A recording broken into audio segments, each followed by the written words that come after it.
सुस्त पड़ी विधायिका, गिरने लगा इकबाल, कोर्ट ने चलाया डंडा तो उठने लगे सवाल। यूपी में कोर्ट चला रही सरकार। नमस्कार, आपके साथ मैं अतुल अग्रवाल हूं। क्या जरूरी है कि अदालत हर बार डंडा चलाए ही? क्या जरूरी है कि सरकार को अपनी ड्यूटी याद दिलाने के लिए कोर्ट को हर बार सामने आना पड़े? क्या उत्तर प्रदेश की समाजवादी पार्टी की सरकार अपनी ड्यूटी को निभाने में इतनी अक्षम हो गई है कि प्रमोशन हो या फिर ट्रांसफर, कानून व्यवस्था की बात हो या फिर सामाजिक सौहार्द बनाए रखने की बात, हर मामले में अदालत को दखल देना पड़ रहा है? यही वो सवाल हैं जिन पर तफसील से चर्चा हम करेंगे और जानने की कोशिश करेंगे कि क्या ये सरकार की नाकामी है या फिर कुछ और है। सुस्त पड़ी विधायिका, गिरने लगा इकबाल, कोर्ट ने चलाया डंडा तो उठने लगे सवाल। यूपी में कोर्ट चला रही सरकार। जी हां साहब, उत्तर प्रदेश में विधायिका पर न्यायपालिका इतनी ज्यादा भारी पड़ने लगी है कि कई दफा ये संदेह होने लगता है कि साहब सरकार 5 कालिदास मार्ग से चल रही है या फिर अदालती डंडे से।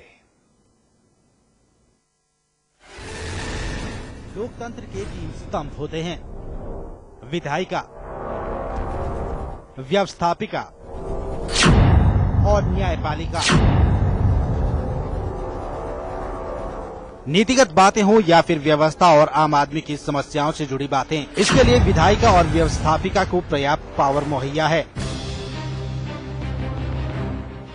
न्यायपालिका की सीमा क्षेत्र इसके बाद शुरू होती है, यानी जब पहले 2 स्तंभों को कोई समस्या आ जाए या फिर आम आदमी पहले 2 स्तंभों से आजिज आ जाए।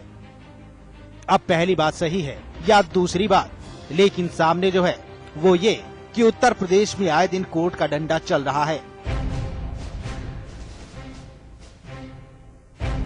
सरकार नीतियां बनाने और उन्हें लागू करवाने की जगह सिर्फ कोर्ट के आदेशों की अनुपालना में लगी है। गोया सरकार कालिदास मार्ग से नहीं बल्कि कोर्ट परिसर से चल रही है। सीएमओ मर्डर केस हो, टीआईटी छात्रों का मामला या फिर कचहरी और वाराणसी ब्लास्ट के आरोपियों को छोड़ने का मुद्दा, हर बार न्यायपालिका को विधायिका के डोमेन में घुसकर फैसले देने पड़े, जो कहीं न कहीं इस बात की तस्दीक करते हैं कि सूबे की सपा सरकार का इकबाल गिर रहा है। वजह चाहे जो भी हो, स्थितियां चाहे जैसी हो, लेकिन कोर्ट के तेवर सरकार की शासनिक और प्रशासनिक क्षमता पर बड़ा सवाल है, जिनका जवाब खुद सरकार को ही ढूंढना पड़ेगा, इससे पहले कि जनता खुद बैलेट के जरिए जवाब देने निकल पड़े। ब्यूरो रिपोर्ट के साथ आलोक साहिब, समाचार प्लस। इस मुद्दे पर बात करेंगे। दिल्ली स्टूडियोज में हमारे साथ हमारे मैनेजिंग एडिटर अमिताभ अग्निहोत्री जी हैं, वरिष्ठ कांग्रेसी नेता राशिद मसूद साहब हमारे साथ नई दिल्ली से जुड़ रहे हैं, लखनऊ में रविदास मेहरोत्रा जी हैं, आप सत्तारूढ़ समाजवादी पार्टी के वरिष्ठ नेताओं में से एक हैं, और गोविंद पंत राजू जी हैं, आप उत्तर प्रदेश के हमारे समाचार प्लस के हेड हैं और हमारे स्थानीय संपादक हैं। आप सभी का बहुत बहुत स्वागत है। रविदास मेहरोत्रा जी, भाई हर चीज में देखिए नेगेटिविटी फैलाना तो विपक्ष का काम है। अब आप ये दलील देते हैं बार बार कि विपक्ष अपना काम करे, हम तो विकास करेंगे प्रदेश का, अच्छी बात है, लेकिन वो भावना अदालत को समझ क्यों नहीं आती? आम जनता चलो भाई अबोध है ना, हम लोग चलो भाई कई बार हो सकता है कि आप लोगों के साथ भी डेरोगेटरी काम करते हो, लेकिन अदालत को ये समझ में नहीं आता। ये तो सरकार की कहीं ना कहीं कमी पेशी है, जिसको आपको मानना पड़ेगा। देखिए, हम लोग पूरा न्यायालय का सम्मान करते हैं। वो तो करना पड़ेगा आपको, करते क्या करना पड़ेगा जी, और कोई विकल्प नहीं है दरअसल। जी, जो न्यायालय जो भी बात कहती है, हम लोग पूरा उसका सम्मान करते हैं। हाँ। लेकिन हम लोग ये चाहते हैं कि न्यायालय में कोई बात जाए उससे पहले अधिकारी और सरकार स्तर के ऊपर वो काम हो जाए। ये अच्छी बात नहीं होती है कि लोग न्यायालय में जाएं और न्यायालय सरकार को आदेश करे, लेकिन सरकार को जो न्यायालय आदेश करेगा उस आदेश का पूरा पालन तो होगा ही। हाँ। लेकिन हम लोग ये चाहते हैं कि स्थिति ऐसी ना आए और लोग बजाय न्यायालय जाने के सरकार से अपनी बात कहें और सरकार उनकी बात को सुनकर उसको नहीं, पूरा ये करे। मेहरोत्रा और ये- जी, सवाल तो यही उठ रहा है। आप जो बात कह रहे हैं ये सैद्धांतिक बातें हैं कि ये किताबी बातें हैं।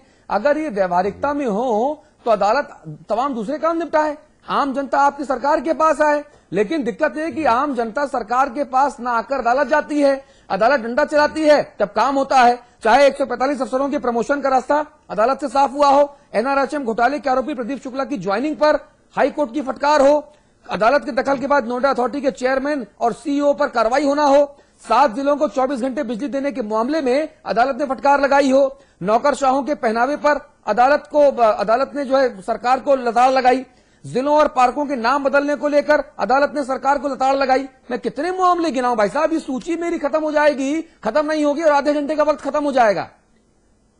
जी जी नहीं, आपकी बात सही है।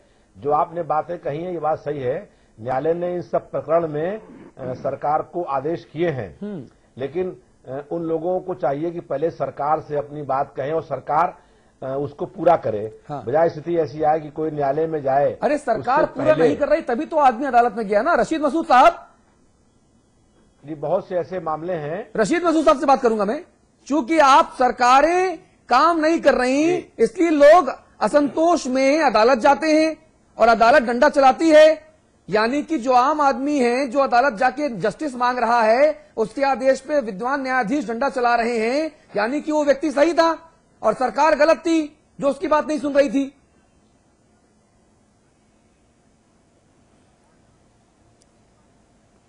देखिए, सही बात ये हो गई कि जब जमहूरियत के अंदर जो मुखालिफ जमातें होती है या मुखालिफ लोग होते हैं, उनकी बात की एक इम्पोर्टेंस होती थी। ये बड़ी बदकिस्मती की बात है कि पिछले 20-25 साल में उत्तर प्रदेश के अंदर कमिटेड एग्जीक्यूटिव का एक कंसेप्ट डेवलप हुआ है। जो सरकारें आई हैं वो कमिटेड एग्जीक्यूटिव चाहती हैं, और इसका नतीजा ये हुआ है कि जो अपोजिशन की पार्टी हैं, अपोजिशन के लोग हैं, उनको तरह तरह से परेशान करने की कोशिश की जाती है। और या प्रमोशंस भी आएंगे तो उसमें भी देखेंगे कि कुछ हमारा इसमें फायदा हो रहा पॉलिटिकली, हमारे इसके कमिटेड एग्जीक्यूटिव के लोग प्रमोट होंगे कि नहीं होंगे, सारी चीजें कैलकुलेशन होने के बाद फैसले हो रहे हैं। और उसका नतीजा ये हो रहा है कि जो अपोजिशन के लोग हैं वो परेशान होकर कोर्ट में जाते हैं। और अगर कोर्ट ना हो तो मैं तो पिछले बीएसपी की सरकार में शायद 5 साल जेल में ही रहता। मेरी फैमिली के ऊपर 48 मुकदमे कायम हुए और 48 के 48 से कोर्ट से मुझे राहत मिली, और मुझे एक आदमी को कोर्ट में वही इलाहाबाद मुस्तकिल रखना पड़ा कि पता नहीं किस वक्त कौन सा मुकदमा कब मेरे खिलाफ कायम हो जाए। और यही काम एक कंटिन्यू हो रहा है। सिर्फ सरकारें बदल जाती है, उसके हिसाब से फिर एग्जीक्यूटिव के लोगों को बदला जाता है, और जो काम उनके मुताबिक नहीं करते और परेशान नहीं करते हैं, जो जस्टिस देना चाहते हैं, उनको खिलाफ एक्शन वो ले लेते हैं, तो वो परेशान होकर के या तो कोर्ट जाते हैं, या जिनके खिलाफ ये कमिटेड एग्जीक्यूटिव होकर के एक्शन लेने लगती है तो वो लोग कोर्ट पे भी जाते हैं, या जिनके साथ जस्टिस होना चाहिए था और इस वजह से जस्टिस नहीं होता कि वो उनसे आइडियोलॉजिकली फिट नहीं रहते, फिर उनके खिलाफ एक्शन होता है तो वो कोर्ट जाते हैं, तो कोर्ट से राहत मिलती है। ये हमारी बदकिस्मती है कि हमने खानों में बांट दिया है अपोजिशन और रूलिंग पार्टी के, और तमाम को, एग्जीक्यूटिव को भी और सब चीजों को, और उसी वजह से कोर्ट की इंपॉर्टेंस आज पहले से कहीं ज्यादा हो गई जी। और ये क्या, ये केंद्र के मुद्दे पर भी देखा जाता है, लोकसभा राज्यसभा के मुद्दे पर भी देखा जाता है, राष्ट्रीय स्तर पर भी जो बात आप रशीद मसूद साहब कह रहे हैं उसका एक अपना असर है, क्षेत्रीय स्तर पर भी उसका एक असर है। लेकिन इन असरात के चलते सरकारों का इकबाल, सरकारों की विश्वसनीयता ये जरूर कम होती है। मेहरोत्रा जी, देखिए, लोकतंत्र में न्यायालय का अपना अधिकार है। जब इस देश में आपातकाल लगा था, कांग्रेस पार्टी की हुकूमत थी, तब सारे न्यायालय के अधिकार छीन लिए गए थे। लेकिन आज पूरे न्यायालयों के अधिकार हैं, और लोकतंत्र में ये अधिकार है न्यायालय के पास लोग जाएं और अगर अपनी बात न्यायालय उसमें आदेश करे। लेकिन उससे अच्छा ये होता है कि न्यायालय में जाने से पहले सरकार उनकी बात को सुने। नहीं मेहरोत्रा जी, आप लगता है, मेहरोत्रा जी मुझे लगता है कि आप कतिपय किन्हीं मजबूरियों के चलते, या तो मेरा सवाल मैं समझा नहीं पा रहा आपको, शायद ये मेरी नाकामी है, या तो आप सवाल समझ के भी जवाब नहीं देना चाहते। मैंने सवाल बड़ा सीधा सा पूछा, हो सकता है मैं नाकाम हूं, पिछले 15 वर्षों से तो मैं नेताओं को समझा पा रहा हूं, हो सकता है आज मैं न समझा पा रहा हूं। सवाल मैंने बड़ा सीधा सा पूछा, मैंने सिर्फ ये पूछा कि क्या जब इस तरह के विपरीत फैसले अदालतों से आते हैं और सरकारों को जो जिस काम के लिए पहले वो एडमेंट थे कि नहीं करेंगे, बाद में अदालतों के फैसले के बाद करने पड़ते हैं, उससे क्या सरकार का फेस लॉस होता है? क्या सरकार का इकबाल, सरकार की साख पर एक धब्बा लगता है? देखिए, ऐसा होता है जब किसी आदमी को सरकार से राहत नहीं मिलती है तो वो न्यायालय आता है, लेकिन वो इंतजार भी नहीं करता है कि सरकार के पास हमने एप्लीकेशन लगाई है या सरकार उस पर निर्णय करे। उससे पहले न्यायालय निर्णय ये प्रक्रिया दूसरी हो गई। आप जिस प्रक्रिया की बात कर रहे हैं, मैं उस प्रक्रिया में नहीं जाना चाहता।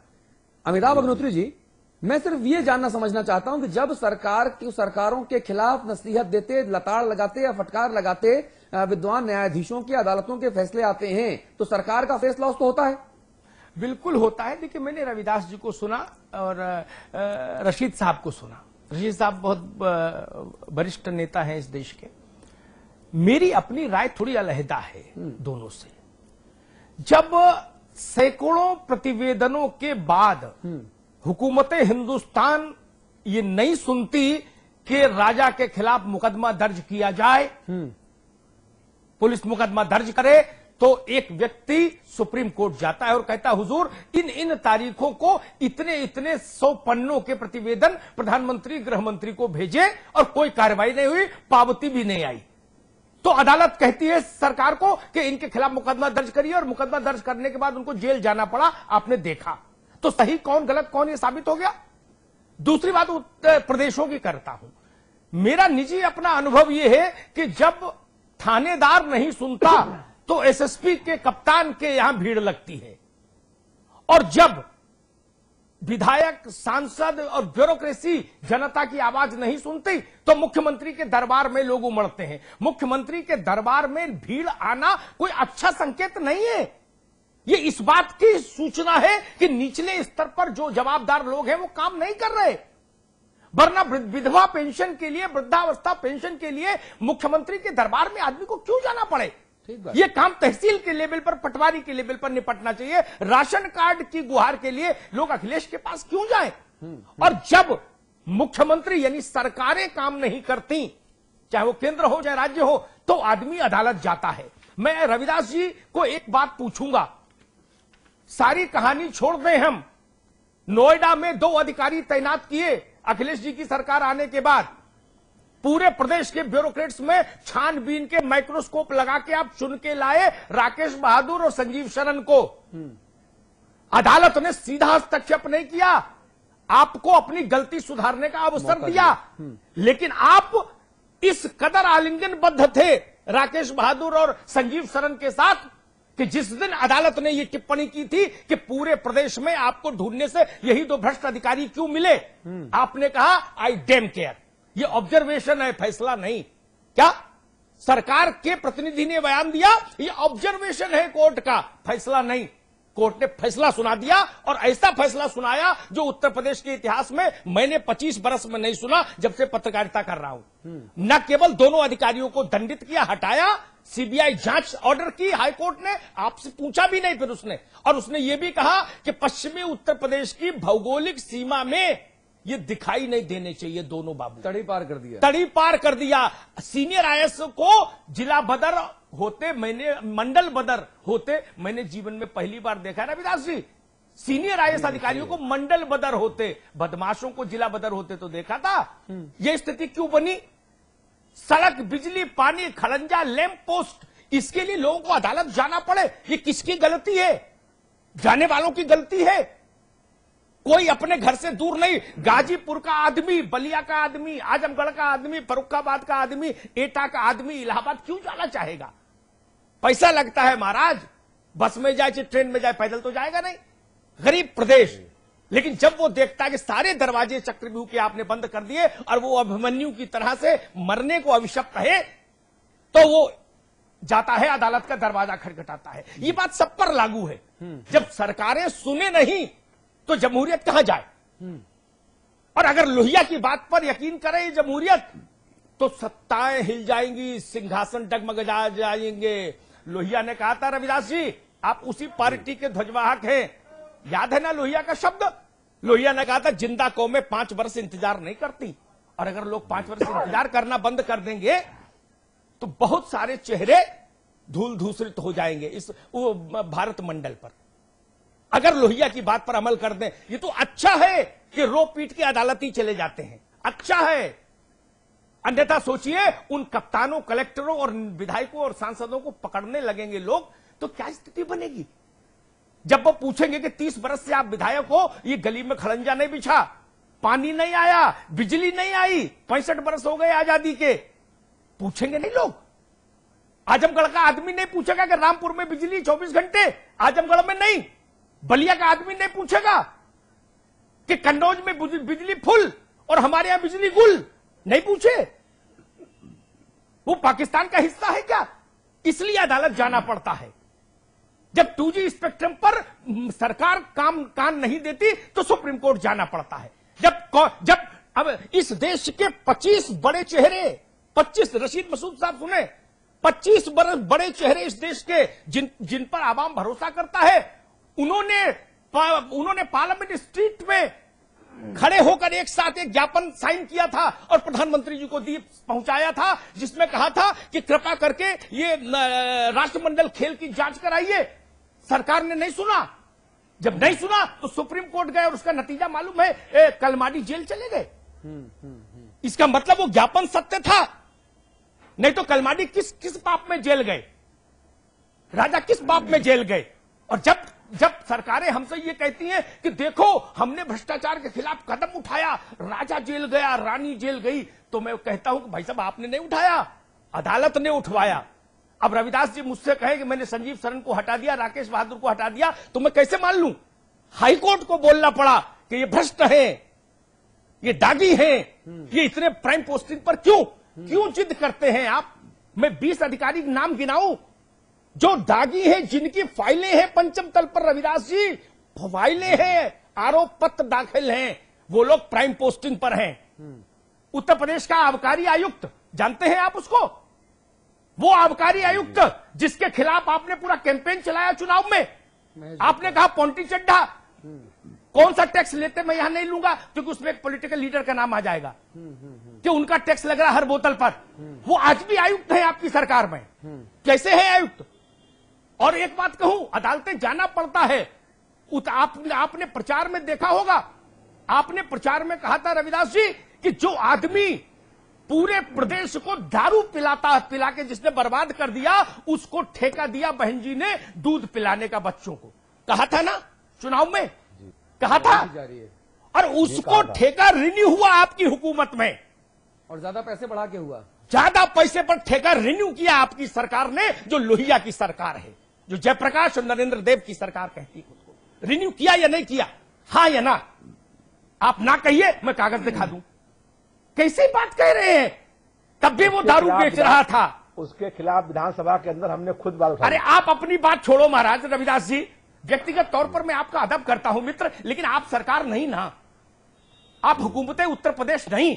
रशीद मसूद साहब को मैं पर्सनली बहुत रिगार्ड करता हूं, इस देश में कुछ भले नेताओं में मैं इनकी गिनती करता हूं, लेकिन ये कांग्रेस पार्टी नहीं, ये हुकूमत हिंदुस्तान नहीं।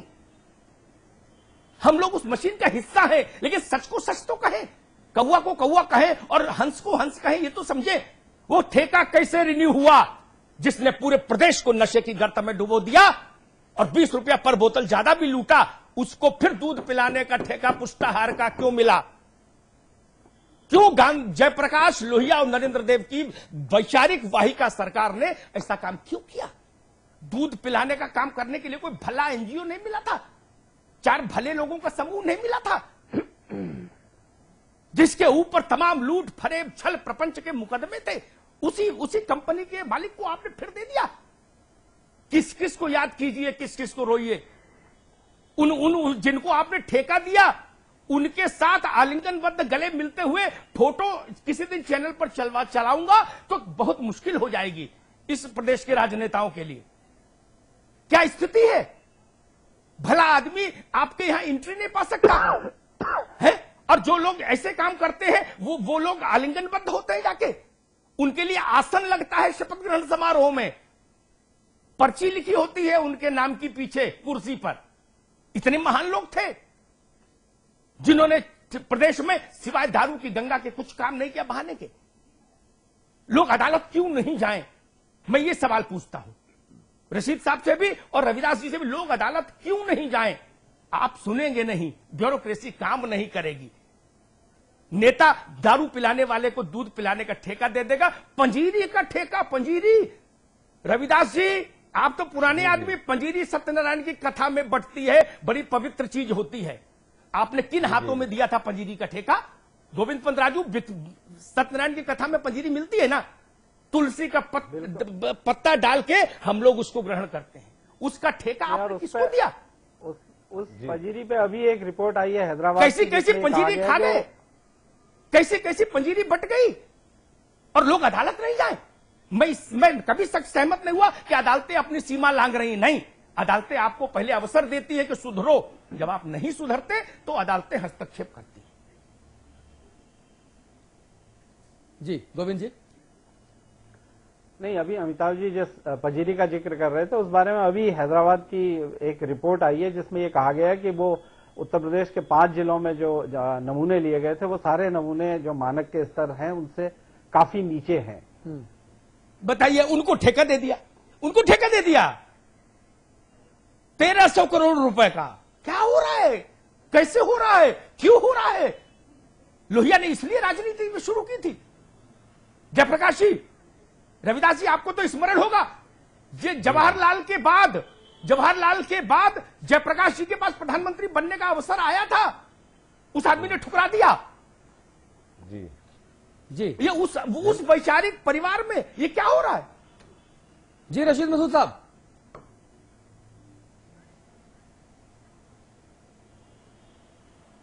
मैं यही अग्निहोत्री साहब कह रहे थे, मैंने तो खुद ही इस बात को सपोर्ट किया है कि लोगों के पास रास्ता कोई नहीं रहता है, मजबूरन कोर्ट में जाते हैं।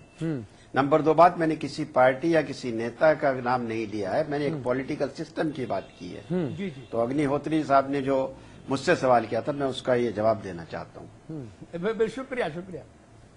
रविदास मल्होत्रा जी, ये तमाम गड़बड़ियां, ये तमाम अनियमितताएं क्या सरकार के सलाहकारों को, थिंक टैंक को नजर नहीं आती? जनता के साथ हम क्या करना चाहते हैं भाई? देखिए, जब अनियमितताएं होंगी, भ्रष्टाचार होगा या घोटाले होंगे तो लोग मजबूर होकर के न्यायालय में जाते हैं और न्यायालय को इस संबंध में आदेश करना पड़ता है। हम लोग ये चाहते हैं कि वो चीजें सरकार के पास आएं और न्यायालय से जाने से पहले ही सरकार उसके ऊपर कार्रवाई करे। जो आपने अभी बात कही सही है कि जो नोएडा के अंदर जो 2 अधिकारी थे उनको हाई कोर्ट के आदेश हटाया गया और उनके खिलाफ लगातार ये बातें कही जा रही थी कि वो बहुत भ्रष्ट हैं, और बाद में कोर्ट में लोग गए और कोर्ट ने उस आदेश दिया कि उनको हटाया जाए। ये बात सही है कि भ्रष्टाचार को रोकने के लिए और अपनी समस्याओं के लिए रविदास जी, आपका छोटा भाई होने के अधिकार के नाते 1 सेकंड आपसे उधार ले रहा हूं, है? नहीं तो अतुल नाराज हो जाएंगे, इसलिए मैंने आपसे दरख्वास्त कर ली। आप भले आदमी हैं, आपने एक सवाल लगाया कि नोएडा की सबसे कीमती, सबसे बड़ी जमीन जिसकी सबसे बड़ी नीलामी हिंदुस्तान में हुई, रिकॉर्ड कायम हुआ, वो जमीन नियमित कानूनन दी गई या अनियमितताएं हुई? मायावती के शासनकाल का पहला ऐसा बड़ा फैसला जिस पर डबल ताकत से मोहर लगाई सरकार ने, बोला जी सब कुछ सही, कागज पत्तर दाखिल खारिज सब सही, बाकी तो दरोगा की तैनाती भी गलत साबित कर दी आपने मायावती की। बोले जी पत्थर लगाया वो गलत, टेंट लगाया वो गलत, तंबू लगाया वो गलत, जो काम मायावती ने किया सब गलत। लेकिन मायावती का एक काम आपकी सरकार को भाया, बोले जो जमीन दी ये 100% नियमों के आधार पर दी है। जमीन का नाम लूं और लेने वाले का जरूरत नहीं ना। नहीं, आपकी बात सही है, मैंने क्वेश्चन किया था। जवाब क्या आया महाराज? जवाब, हाँ, जवाब जो आया वो ये आया कि जो उसमें 70 लाख स्क्वायर फीट जमीन सेक्टर 25 और 32 में सरकार ने दी थी, और हमने उस पर सवाल उठाया कि इस पर जांच कराई जाए, इस पर कार्रवाई हो, लेकिन वो उस पर जांच नहीं हुई है। आपकी मंशा पर सवाल ही नहीं मेरे दोस्त, मैं तो पूछ रहा हूं जवाब क्या आया हुजूर का? मायावती का पहला फैसला जिस पर फिदा हो गई हमारी सरकार।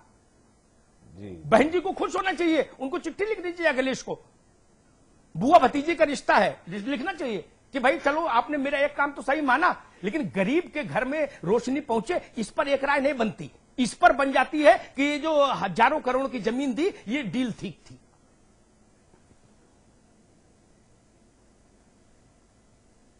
जी रविदास जी, आपके बोलने का वेट कर रहा हूं मैं। जी, हम ये कह रहे थे कि लोकतंत्र में हमने अपनी बात विधानसभा के उठाई और मैंने कहा कि पूर्व की बीएसपी की सरकार में 25 में और 32 में 70 लाख स्क्वायर फीट जगह लगभग जो है वो एक आदमी को बगैर नीलामी के बेच दी गई, उसमें अनियमितताएं हुई। और मैं आज भी आरोप लगा रहा हूं कि पूर्व की सरकार में वो अनियमितताएं हुई थी और मैंने उसमें प्रश्न किया था कि इसमें जांच और कराई आपकी जाए। सरकार सुनिए, नहीं, पूर्व यही की तो सरकार खर ने है। जो किया वो किया। आपकी सरकार या तो आपको सैंटती नहीं, या आपकी बात सुनती और मानती नहीं, या सरकार को फर्क नहीं पड़ता कि आप जो चाहे कहते रहें, आपसे महत्वपूर्ण वो व्यक्ति है जिसको जमीन टिकाई है। अब ये तो आप नहीं, आप बताइए। पहले भी प्रश्न, अरे जी, मैंने आप मेरा पहले- ज्ञानवर्धन कीजिए ना। अच्छा गोविंद जी, नहीं, गोविंद जी। जी, आप उत्तर प्रदेश इतने दिनों से देख रहे हो, आप भी जान रहे हो किसकी चर्चा हो रही। रविदास जी भले आदमी है, इस पर मुझे कोई शक नहीं रहा, मैं मंच से कहता हूं, लेकिन इनकी बात इनकी सरकार ने सुनी नहीं, न्याय के पक्ष में सरकार नहीं खड़ी हुई। नहीं, बिल्कुल सही बात है। और सरकार ने जिस तरह से जवाब दिया उसमें इतनी भी गुंजाइश नहीं रखी कि इस मामले में हम एक जांच करा लेंगे और उसके बाद देखेंगे कि ये सीबीआई की जरूरत है या नहीं है। सीधे सीधे ये कह दिया गया कि ये बिल्कुल नियमों से हुआ है और इसमें कोई गलती नहीं है। तो कहीं न कहीं नहीं, गोविंद जी, यानी रविदास गलत है, यानी जो सवाल उठा रहा है वो गलत है, प्रोसेस ठीक है। यानी रविदास जी से ज्यादा महत्वपूर्ण वो व्यक्ति है जिसको सरकार ने उपकृत किया, या सरकार में बैठे लोग उससे उपकृत हुए। गोविंद जी, ये तो दिख ही रहा है, ये तो दिख ही रहा है। और मुझे लगता है कि जो जिस तरह से उत्तर प्रदेश में जो समस्याएं हो रही हैं और बार बार अदालतों को दखल देना पड़ रहा है, उसमें दो चीजें बहुत साफ हैं। पहली चीज तो यह है जिसके लिए मुख्यमंत्री ने अभी खुद भी कहा कि अधिकारी उनकी ठीक से सुन नहीं रहे हैं, जिसपे आज समाजवादी पार्टी की एक सफाई भी आई है। उसमें यह कहा गया है कि जो पुरानी सरकार का जो भ्रष्ट नौकरशाह तंत्र था उसकी अभी सफाई ठीक से नहीं हो पाई है, इस वजह से ऐसा हो रहा है। नहीं तो किसने मना किया सफाई ना करने के लिए? किसने रोका सफाई करने से? नहीं, आपने एक के बाद एक बोरों भर के ट्रांसफर किए, पूरे घर के बदल डालूंगा की तर्ज पे आपने तलवारें चलाई, इस पे आरोप लगे कि आपने मोटी डील की, उसके बाद भी आप कहते हो कि साहब कुछ नहीं हुआ। नहीं, मैं यही कहना चाह रहा हूं कि अगर वो भ्रष्ट तंत्र है हाँ। तो अब इतना वक्त हो गया कि अब तक अगर उसकी सफाई नहीं हो पा रही है तो कहीं न कहीं ये सरकार की कमजोरी है। हाँ।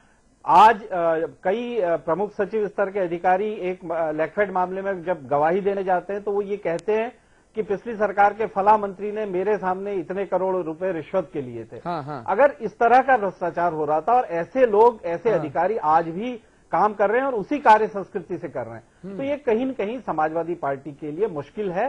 समाजवादी पार्टी की सरकार की असफलता, और यही वजह है कि अदालतों को दखल देना पड़ा। जी। दूसरी बात यह है कि सरकार में जो संकल्प है, जो संकल्प जिसकी तरफ अमिताभ जी ने भी इशारा किया कि आम आदमी के पक्ष में खड़ा होने का, उसमें बार बार वो डगमगाती है, बार बार वो आम आदमी की तरफ बात करती है, आम आदमी को वो कई तरह के तोहफे देने की बात करती है, स्कॉलरशिप देने की बात करती है, भत्ते देने की बात करती है, लेकिन दूसरी तरफ वो बड़े लोगों से प्रभावित होती है और ऐसे बड़े लोगों से प्रभावित होती है जिनके बारे में तमाम तरह के संदेह हैं, तमाम तरह के सवाल हैं। हाँ। और जब जैसे गन्ने के मूल्य का सवाल है, कैबिनेट ने मुख्यमंत्री को अधिकृत किया और मुख्यमंत्री को अधिकृत करने के बाद घोषणा होने के बीच में इतना वक्त लगा, जब हर तरफ से सारे राजनीतिक दलों ने यह कहा कि इस बीच डील के लिए यह समय लिया जा रहा है और डील होने की वजह से इसमें इतना विलंब लग रहा है। किसान असंतुष्ट थे, राजनीतिक दल असंतुष्ट थे। तो कहीं न कहीं सरकार के उस संकल्प में मुझे लगता है कि सरकार बार बार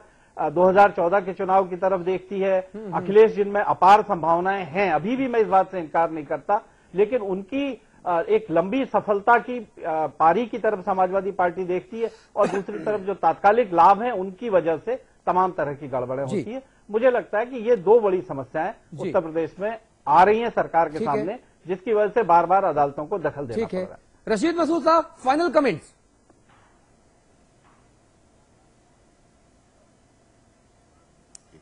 जी देखिए, मैंने जैसा कहा है कि जो सिस्टम में हमारे पूरे खराबी आ गई है कि हम कमिटेड एग्जीक्यूटिव चाहते हैं, कमिटेड लोगों को लाना चाहते हैं, तो हमारे साथ खड़े हों, अपोजिशन को कुचल देना चाहते हैं, चाहे वो किसी भी तरीके की हो, तो उसके बाद कोई रास्ता नहीं रह जाता है आम आदमी के पास जो पीड़ित है कि वो कोर्ट में जाए।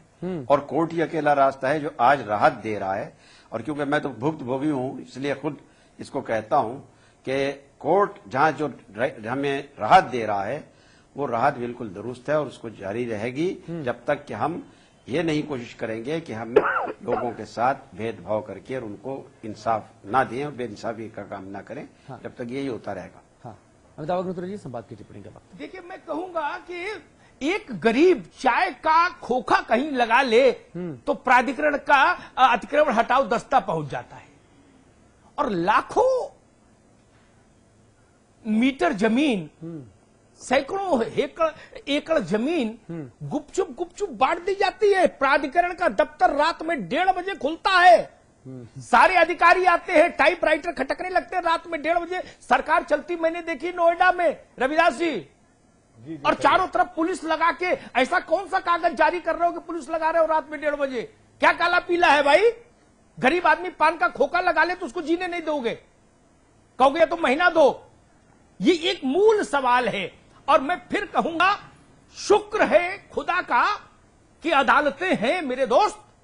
अदालतें नहीं होगी तो लोग फैसला करने लगेंगे सड़कों पर, तब बहुत विचित्र स्थिति इस देश के लिए, इस समाज के लिए पैदा हो जाएगी। ये ख्याल रखिए, या तो हमारी विधायिका, हमारी कार्यपालिका अपने आचरण में सुधार करे, लोगों को राहत मिले, और अगर राहत नहीं मिली और अदालतें सक्षम नहीं साबित हुई तो इसके बाद कोई विकल्प नहीं बचता कि लोग खुद फैसला करने लगे। उस स्थिति से बचना चाहिए उस हर आदमी को जो इस देश और समाज की बेहतरी चाहता है। जी, बहुत बहुत शुक्रिया आपका रविदास मल्होत्रा जी, रशीद मुसाफ बहुत शुक्रिया आपका, गोविंद राजू बहुत धन्यवाद। अमिताभ जी आप बंद रहेंगे, एक छोटा सा ब्रेक ले रहे हैं, ब्रेक के उस पार बात उत्तराखंड की होगी।